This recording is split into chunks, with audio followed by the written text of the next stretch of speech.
How we doing, everyone? And welcome back to another edition of FSI's NASCAR DFS Pick Show. I'm your host, TK Nation 47, joined with Mega Roller 31, coming off of the big win last night in Xfinity. This guy called his shot, Daniel Hemrick, to win the championship, to win his first race in the Xfinity Championship. And boy, was that a fun last couple laps watching all that unfold. Tell us about it, Mega. Yeah, it was like, was about 4 weeks ago that I said, like, I could see like the consistency and the stars aligning. And I felt that we were talking about, is this going to be, Hemrick's first win? And I said, no.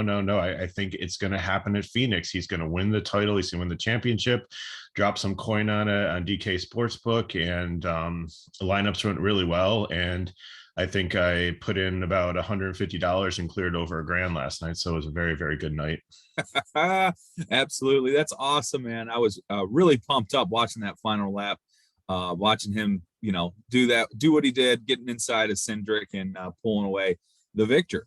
All right. So here we go. We got the last race of the year. We have the NASCAR Cup Series Championship at Phoenix Raceway, 312 laps. Kyle Larson on the pole. Truex, Chase Elliott, and the last guy in is Denny Hamlin. Racing for the championship this weekend. Today should be fun. And tell us a little bit about strategy wise. You think there's any kind of alternate strategies, or is this just all in, win or go home? Well, before we go any further, I just want to thank everybody for like an incredible season and watching all our videos. And some people have reached out to me on, Twitter, different social media, and like really thanked us for the help, which we really appreciate it. That we can do these videos for you guys. Some of them said, is there anything that we can do for you guys? Every single video, and we never mentioned this in the videos, but in the bio, if you go there, there is a link to both of our Buy Me a Coffee sites, where if you want to, throw us a couple of dollars if we've helped you out for the season, then, appreciate it. We do put in like probably about, 4 or 5 hours of work each week, of researching all these videos, putting the videos together, producing and stuff. So we love it. It helps us out ourselves. We love helping you. So, we're not asking for money, but those of you who said, what can we do? That's it right there. So moving on. But TK, there is one major thing that we need to discuss that nobody else is going to be discussing when it comes to this race. So strategy wise, what I'm looking at is I'm looking at trying to probably get 3 out of the 4 top guys in, which means I need a punt. So looking at the punts, they're pretty gross down there. And I'll pull up the book in just a second, and we'll look over the sheet. But there is one big other race going on here. NASCAR currently has 36 charters. And what a charter is it means that if you're a chartered team, if you enter a car in the race, then you're eligible for the prize pools. Now, sometimes they field like 37, 38, up to 40 cars, but only 36 of them are eligible for the money. And you can only have 4 charters per team. That's why with the whole Bubba Wallace team, it's not another Gibbs team. They had to go out and, get another charter and kind of start another team. But if you look at it and you're like, well, Rick Ware has like 30 cars in there. Not really, but they have like 6. Well, they really only have 4 charters, but one is like a combination of Petty Ware. It's not the Richard Petty car with the 43. It's not a Rick Ware car. It's a Petty Ware car. So this is almost like soccer, where NASCAR decided back in, I think, 2016, any car that finishes in the bottom 3 for 3 consecutive years is at risk of losing their charter. Yep. We have a car this year that is in threat of that, and it's the 51 Petty Ware car.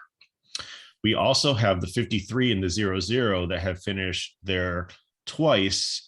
And so next year they might lose their charter. Now the 00 potentially has already sold their charter. We don't know who. There's rumors on that one, so that one might not be a factor. So the 53 wants to do good, so it doesn't end up being in jeopardy next year. But the 51 has to do good, or they're going to need to lose the charter. Now, that charter might already be up in the air, because you do have the 23 racing there that's bringing on the 45. I don't think they secured a charter for that, so they might sell it to them. And also GMS is looking for one too. So this might not be an issue, but they did bring in Cody Ware, I believe it is, to drive the 51. So it looks like they've really, and they got some new sponsors. So it looks like they've really putting like a full court press on this. So if I'm looking at punts, I might seriously consider the 51 car, just because if they're running for the charter, then this is something that they need to finish at least 33rd in the standings, which doesn't necessarily mean they need to finish 33rd in the race, but they need to do well, maybe even higher than 33rd. The other thing that kind of concerns me is that if you do the math, Rick Ware has 5 cars in here. So if the 51 is the priority, then who's to say that to artificially help them gain spots, he doesn't call off the dogs and tell the other drivers that really don't mean anything, back off and, finish 38th, 37th, 36th, and 35th, which is going to give us a little bit of a cushion to be able to accomplish our goal. Right.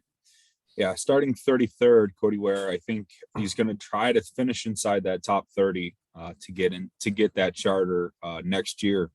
That's pretty cool insight. And if we're looking for punts, that would definitely be the route we have to take. So let's get into it. We got Kyle Larson on the pole. We're waiting on Kyle Larson on the pole. This seems to be what can we say? A formality at this point. Kyle Larson's going to win the championship, right? I would think so, but he didn't finish. I think he finished like 7th or 8th here. He had a little bit of struggles here in the spring race. He's in the best form. He's been the most dominant car, and I think it's a little bit different because I said if we did a video, which we apologize, we couldn't do trucks in Xfinity because the qualifying was like hours before.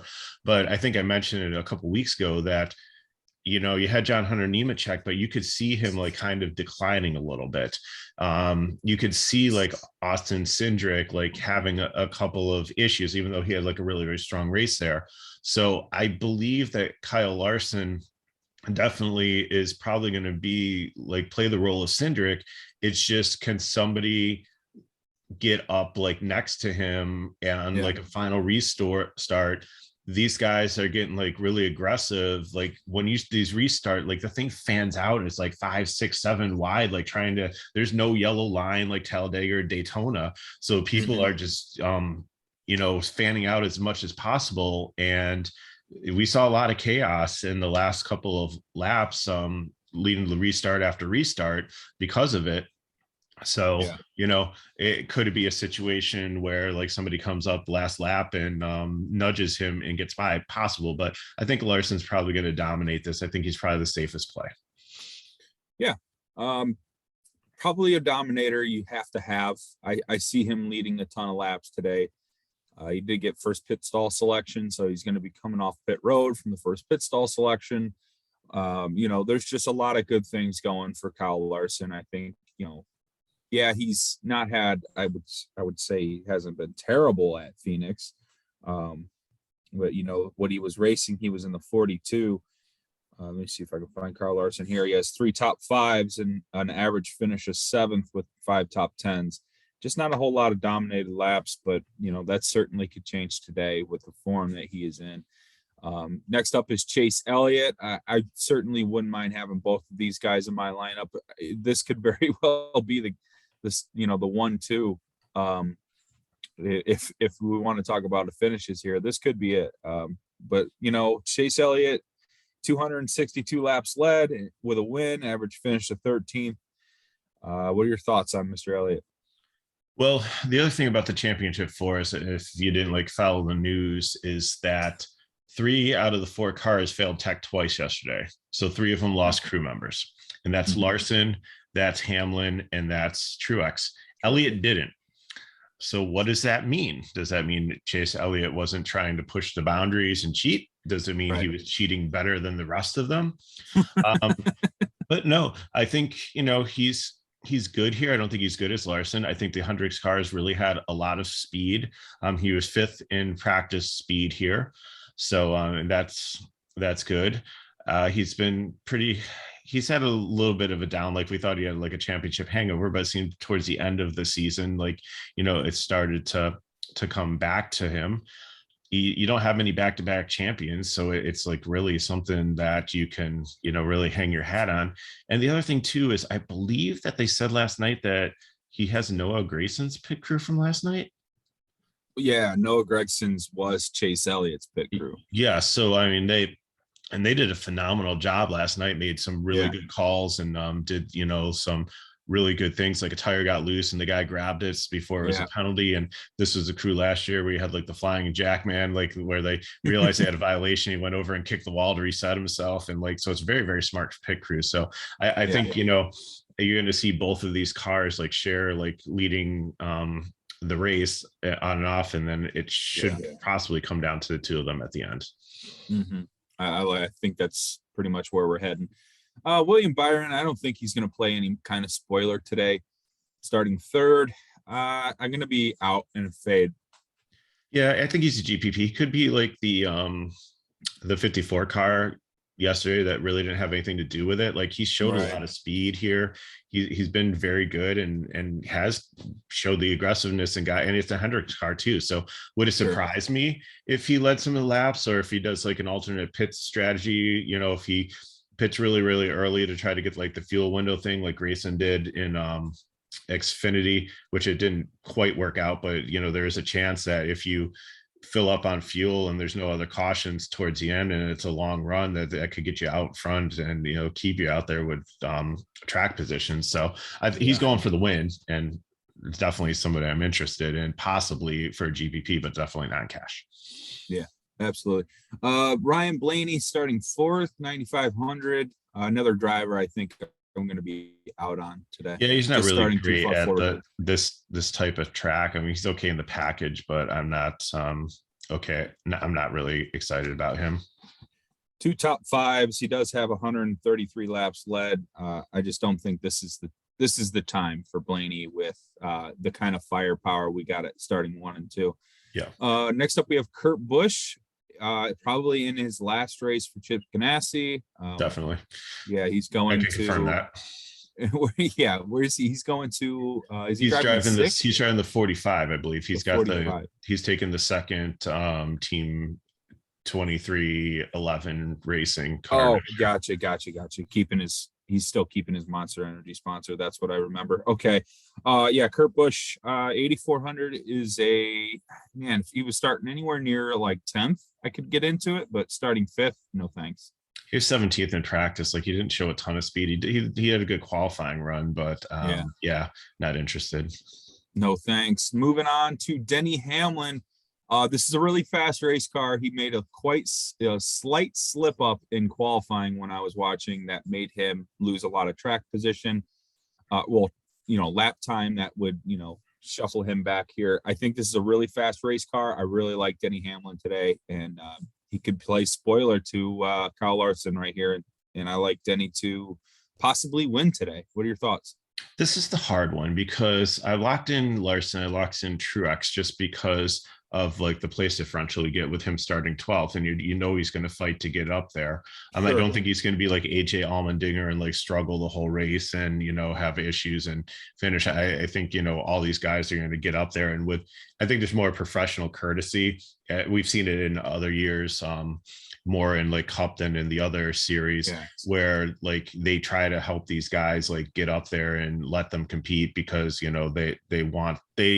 the other drivers don't want to decide the championship. They want the drivers that are in the championship to decide the championship, which is the way it should be. Absolutely. So it's hard because you have $200 difference between Elliott and Hamlin. So I think, it's going to be a tough choice. You have more place differential, but I think, Elliott has shown more speed and stuff. So again, I might split my cash here and I might go Larson, Truex, Elliott, and then another one with equal amount on it with Larson, Hamlin, Truex. But I do like the little bit of place differential. I do think he has been the most consistent without practice, but they had practice this week. So, that kind of negates that a little bit. So definitely, I wouldn't be sad if I saw Hamlin. I wouldn't be surprised if I saw Hamlin win it. So we'll just have to see what happens. Yeah. Next up is Cole Custer. 6,600 is going to be a fade, even at that price tag. Yeah, and here's the problem. Like, he qualified too well. Like, he's actually not bad at this type of track. Yeah, he's pretty good here. Yeah, I think he can finish in the top 10 potentially, but it's too risky. Right. Nope. Not going to be me. Next up is Christopher Bell, 8,700. I think this is another one that was too far forward. He does have, looks like a fast car, though. Any thoughts on Bell?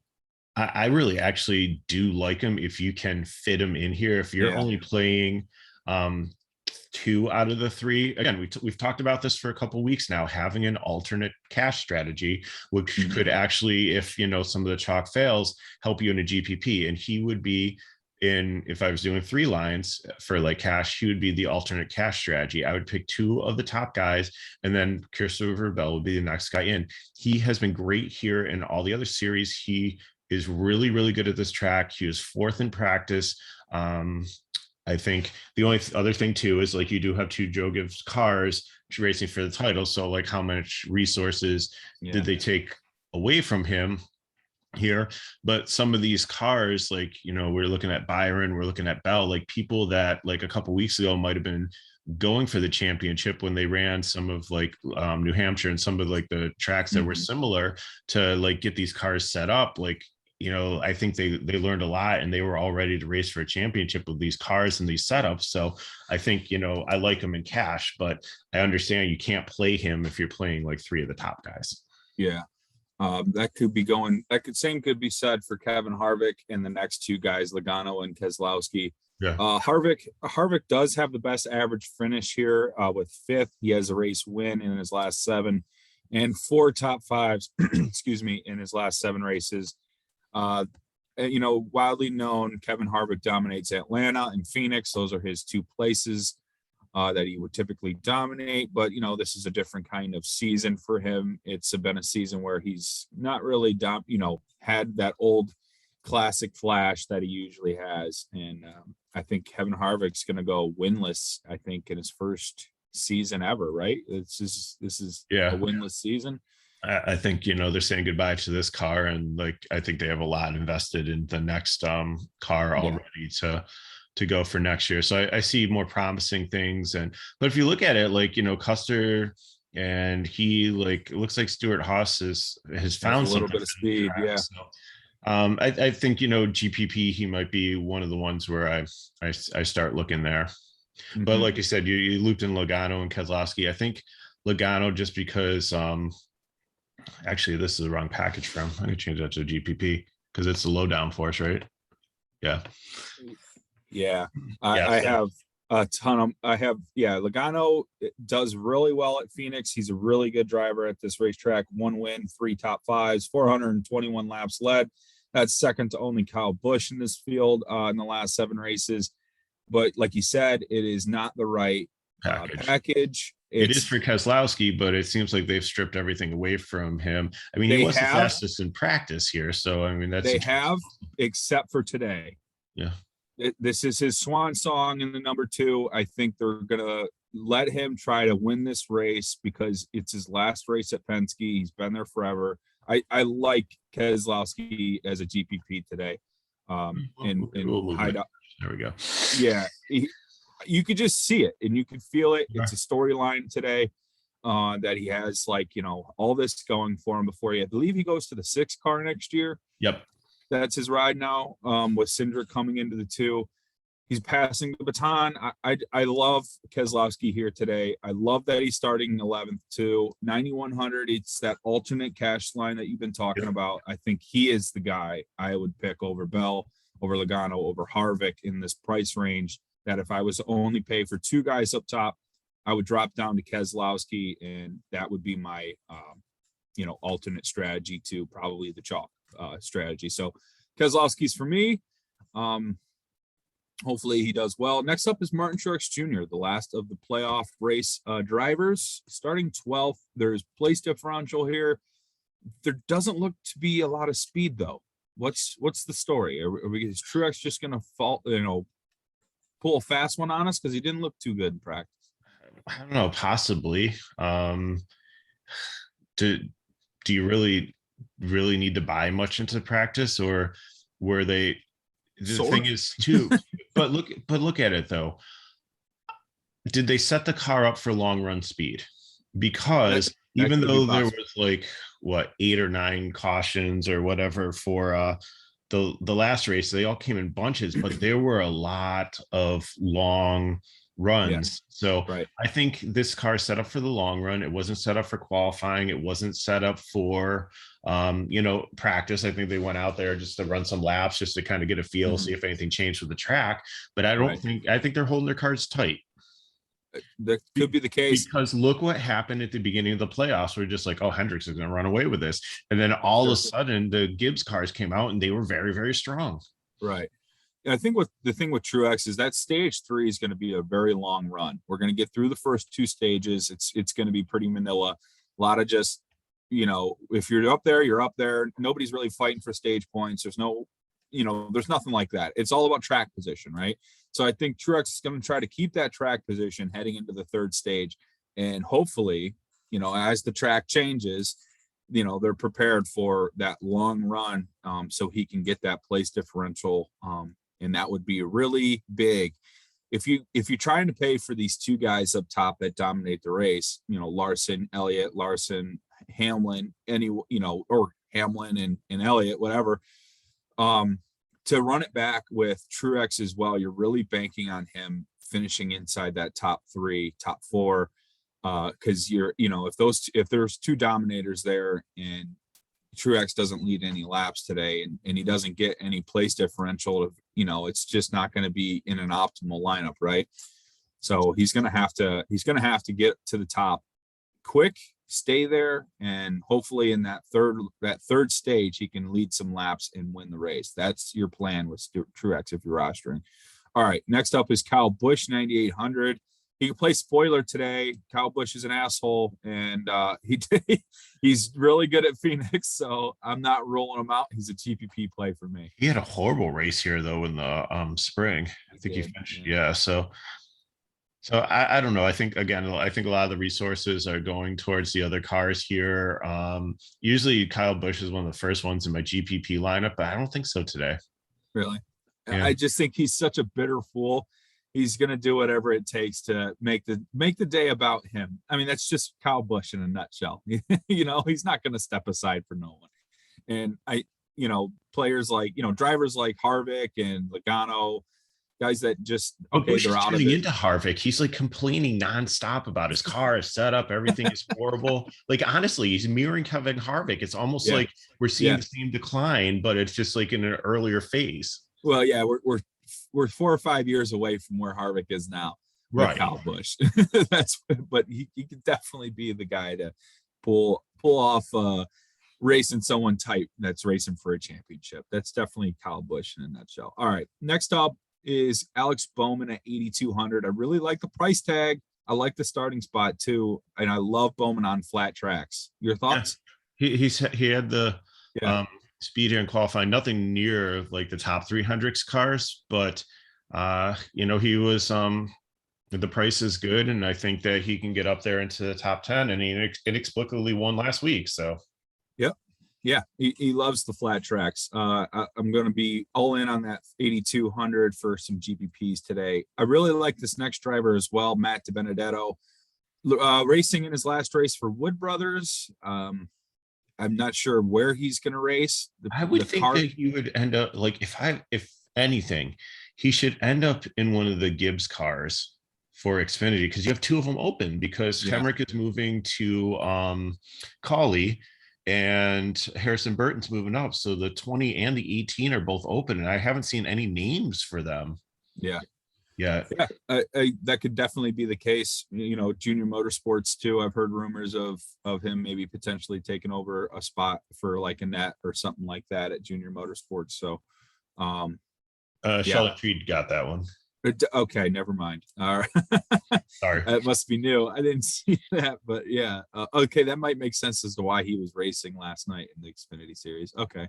All right. Well, Benedetto, I really like him. The car has some speed in practice. Could it be short run speed? Could it be long run speed? if we look at some lap averages, let me see what we had for lap averages. Benedetto was 13th in 10 lap averages in practice. I just like him to finish ahead of where he starts. 7,900 is a really good price tag.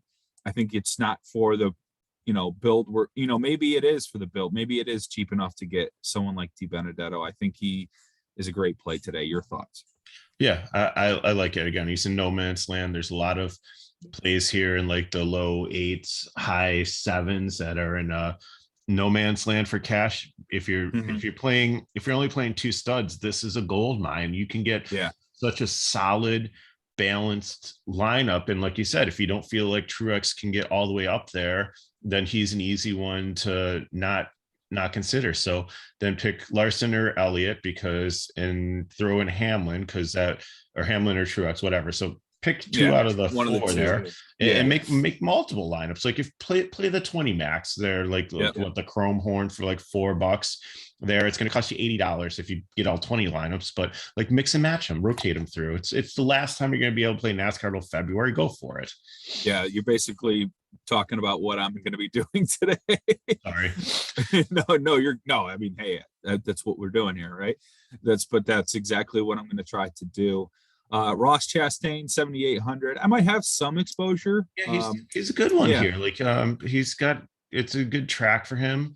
12th in speed and practice. So I like him. It's just, Benedetto for 100 more is like a better play, or there's some other guys a little bit further on down. We'll get to around the same price range that have more place differential that are much better plays. But, he's serviceable here. Yeah. How did he do it in the spring? Ross Chastain finished, not too good. Or did he not race? 19th. So not bad. Benedetto finished 14th. That's right. And I'm noticing a trend with another driver too. We'll get to him in a minute. Daniel Suarez, 6,800. I like him at this track. He looked fast. You like him at every track. No, I like him at Phoenix. He does well on flat tracks. And I haven't been on Daniel Suarez a lot lately. Okay. I've been tapered back, but 6,800, you suckered me right back in at a place like Phoenix. Suarez, what has he got here at Phoenix? He is in 7 races. He does have a top 10 when he was with Gibbs. Now we know that he has, a better car than he did when he was in the 96. So I really like Suarez here for Trackhouse Racing in their final race. I think he's going to finish around where he starts. I love that for 6,800. And we'll move on to Eric Amarola, who I think, I hate the price tag, but he has a lot of good results here at Phoenix. And he won New Hampshire, which is a very similar track. 10th in the spring at this track. He also has, an average finish of 9th, 2 top 5s. We already talked about how Stewart Haas has some speed. I'm going to play Eric Almirola today. I hate it, but I'm going to. Why this is Cully? Sorry about that. I don't either. But yeah, he's not the 16 either. No. He's the 10. Yeah. I like Almirola today. I think he sets up for a great GPP play. Yeah, I agree. He won New Hampshire. I think definitely really like this is a good style for him. Yes. So and he's put behind him the horrible start to the season. I think he wants to end well here. So yeah, like it. Yeah. Next up is Newman. No thanks. No, absolutely not. I know it might be his last race. It could be his last race, but he's mailed it in. You can see it. He's mailed it in. He's gonna probably do like the Matt Kenseth, next year, Joey Logano's gonna crash at Daytona and like break his ankle or something. He's gonna be driving like the 22 car for like the next 4 races or something until Logano comes back or some situation like that. Yeah, Newman's future is on track, in-car track safety, director or something like that. That's where Newman's heading. He's done in a race. Like the old dudes that, well, they're not really old, but like like the ones that do like the broadcasts. They're like Dale Jr. and some of the other ones. I guess Yeah. he'd fit in well with them. Yeah, he could be on the sidelines. Who knows? But I just he's fading off and he's done today. Maybe he'll start his own team. I could see him doing that too. Yeah, maybe start out in the Xfinity level. Tyler Reddick, 8,500. The price tag's a little expensive. I love the starting spot though, and the practice speed. Just wish he was a little cheaper. I mean, it's hard. Proofs here. Yeah, I know. If he wants to.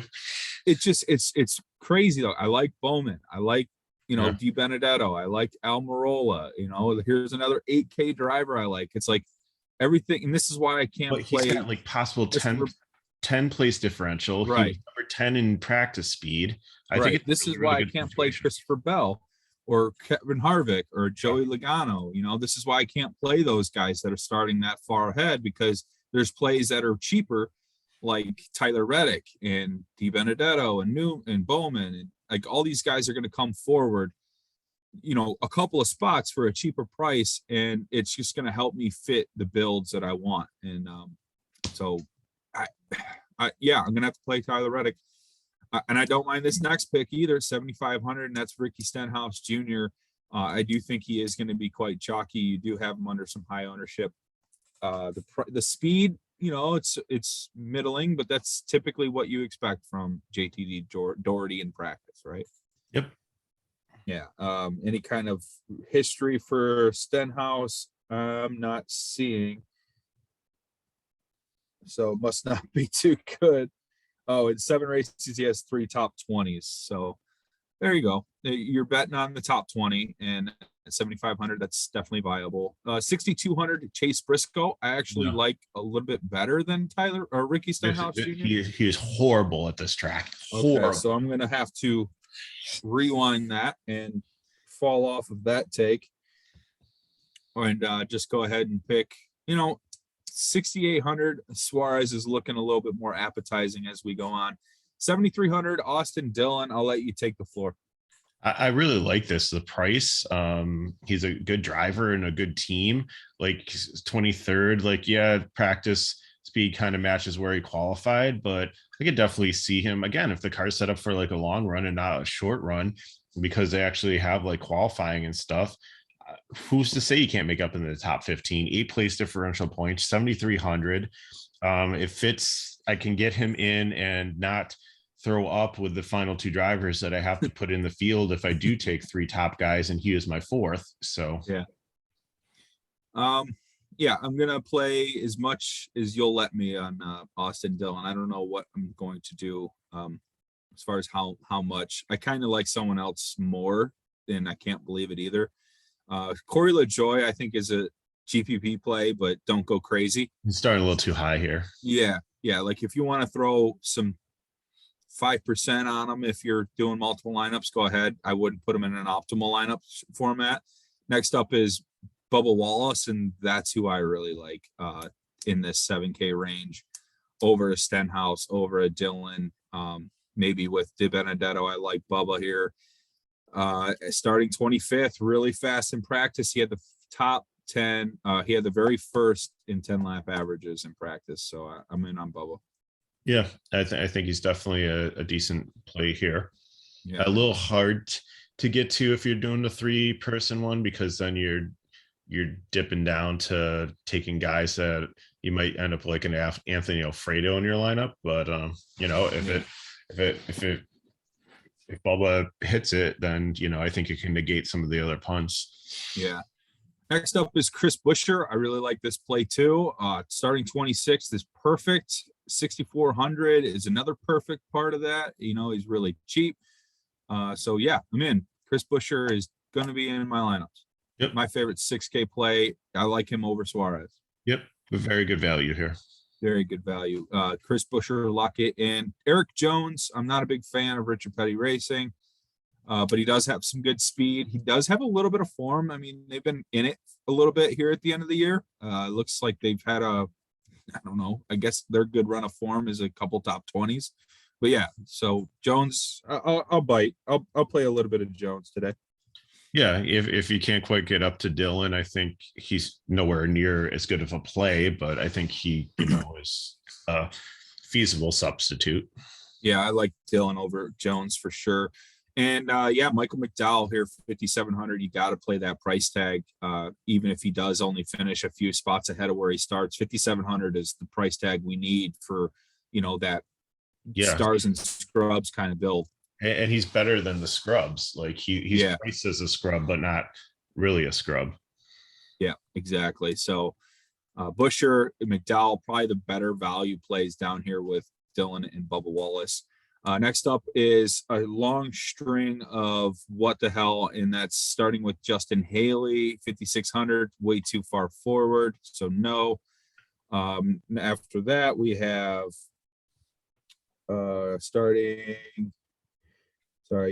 Alfredo. Switch some stuff up on me. Yeah, Alfredo, 5,400. I could see it. No, not for me. He's at 5,400, like looking compared to the rest of the cars, like he makes sense. Okay. I was going to go with the next guy, Priest. Absolutely. But if you need two of them and you can't get up to McDowell, then this is where you need to go. Yeah. Okay. Then it would be Alfredo over, McLeod. And we got to play Cody Ware. I mean, we started the show with the hot Rick Ware takes. So we got to play Cody Ware today at 48. Joey Gase, Quinhoff, David Starr's in the 13. Isn't that Germain Racing, or do they sell? I'm not sure. Like he did well in the Xfinity race last night. I don't know if I'm pretty sure it's MBM. I just remember Ty Dillon driving this car. Yeah. But Ty Dillon's a much better driver than David Starr. Yeah. And Ty Dillon returns to Cup next year, I believe. For who? Is he part of the whole Trackhouse thing? No, that's Chastain. No, I think he's the JTG. Yeah, the GM, the Xfinity series one, not the Cully, but the other Xfinity one that's coming up. Oh, GMF. Yeah. Cool. All right. Blicky, Smithley, and Hill. Smithley, maybe, because if you look at like his he didn't do bad here in the spring race. And if you look like overall, he's been, I can't really say consistent, but he hasn't been bad. Okay. So if you're punting down here, I think he's one to definitely look at. Yeah. I'm just going to hope that, Ryan Priest doesn't make me look foolish. Yep. Ty Dillon's GMS. You really might be onto something. If Ryan Priest for 1,000 more than Cody Ware is only going to finish 2 or 3 spots ahead of him, why not just pay the, go down the extra 1,000 to get the extra 1,000 in salary? So, if Cody Ware is going to actually have a decent enough car to finish somewhere near 30th. I think all the chips are on this car because it's actually making a lot of sense now that we try this strategy. I did it with Joey Groff and he sucked, but the fact that I got down there and I got 5 points from him was enough to keep me inside a multiplier because I had the right combination of drivers at the top. So I could see myself trying to. There's 39 cars, so you're picking up. So the car that finishes last picks up 2 points. So if Joey Gase here at 34 finishes 39th, the worst he can get you is a -3. Sure. But then Chase Elliott, if like he drops his engine and finishes 39th, then you lose like 37 points or something. Right. Yeah, that makes sense. All right, guys. Well, that'll probably wrap things up for the NASCAR Cup Series Championship and NASCAR season as a whole. Like Mega said before at the top, thank you for everyone that watched, commented on our videos, liked our videos, and joined us in the Discord throughout the season. It was a fun year, made a lot of money. Had some good weeks, some bad. Those rides, those roller coasters were fun, and I'm sad to see NASCAR go for the year. But at the same Shortest time, off season in sports, though. yeah, I was gonna say at the same time, excited for silly season. Excited to see how this all shakes out. We got a new car next year. It's gonna be enjoyable. A lot of not a lot of data to go on, so it's gonna be quite the I don't know, I guess raw season to start next year. But yeah, anyway, Mega, anything else to add before we say goodbye? No, everybody have a safe and happy holiday season, and we hope to be back in February breaking down the Busch class and there for you for Speed Week. So Awesome. be sure to come in and check us out. Last year we actually did Speed Week and everything for free in the Discord. So we'll probably look to do that again for that. So come and join us, and we'll see you next year. Absolutely, man. Couldn't have said it better. All right, guys, enjoy the race today. Have a good Sunday, and I don't know. Good job, Hemrick. All right, see ya.